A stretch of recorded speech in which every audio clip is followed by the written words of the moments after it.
per 5 minuti. Grazie Presidente, colleghi, membri del Governo. Allora, l'anno che sta volgendo alla fine, che abbiamo trascorso, è stato un anno incredibile, anche perché proprio un anno fa in quest'Aula si discusse del MES e io e alcuni miei colleghi votammo contro quella risoluzione. Era esattamente un anno fa, io non so se voi vi ricordate, io sì.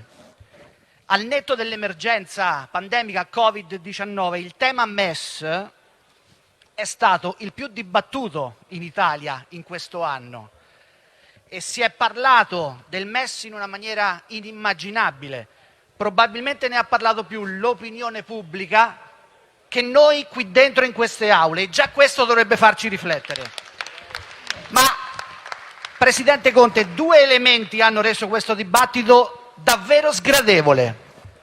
Il primo è quello che abbiamo sentito nelle scorse ore, cioè che il MES fa schifo, ma noi non lo attiveremo. E che cos'è questo, mi chiedo? Un senso di responsabilità? Secondo me no, questo è un menefreghismo, questo è un opportunismo che ha l'odore acre di poltrone vecchie, poltrone di ministri, di ministeri e anche di sottosegretari. Il secondo punto è che lei, nelle prossime ore, parlerà alla Comunità Europea.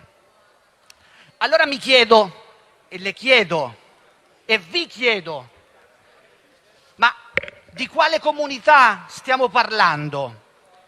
Se questa comunità prevede degli strumenti che affondano, che affossano i nostri colleghi, fratelli e amici europei, e noi questi strumenti li avalliamo semplicemente perché tanto diciamo noi non li useremo.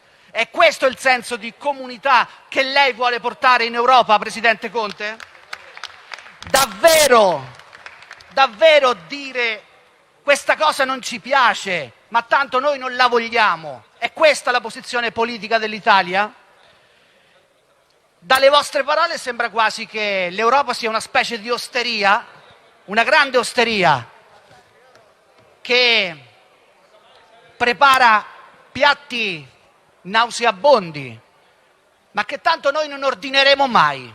Allora noi siamo preoccupati di questo fatto, siamo preoccupati del fatto che un nostro collega e fratello europeo, fra qualche tempo, fra qualche mese, sarà costretto a ordinare quel piatto nauseabondo e darlo in pasto ai propri cittadini e ai propri figli. Noi non dobbiamo essere contrari all'attivazione del MES, noi non dobbiamo essere contrari alla riforma, noi dobbiamo essere contrari al fatto che il MES esiste. Era questo che diciamo da anni.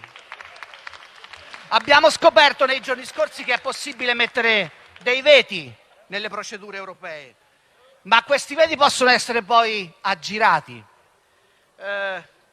Abbiamo scoperto che esistono dei veti che non sono più veti, abbiamo scoperto che esistono dei mandati a ministri che poi non sono mandati così ufficiali.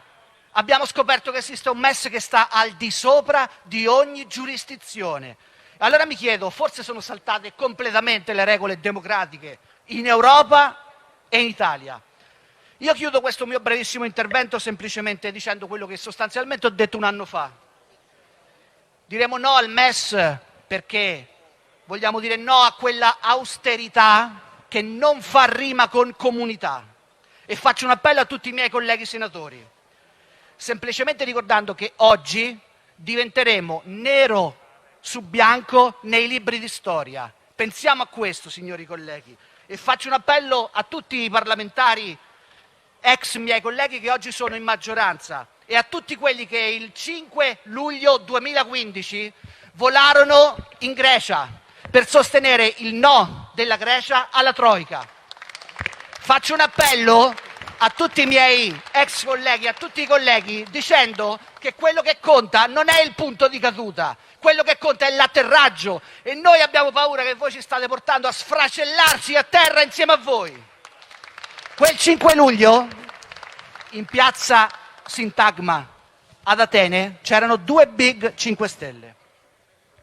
Uno è al di fuori delle istituzioni e si tiene stretto il suo secondo mandato. L'altro ha presieduto stamattina la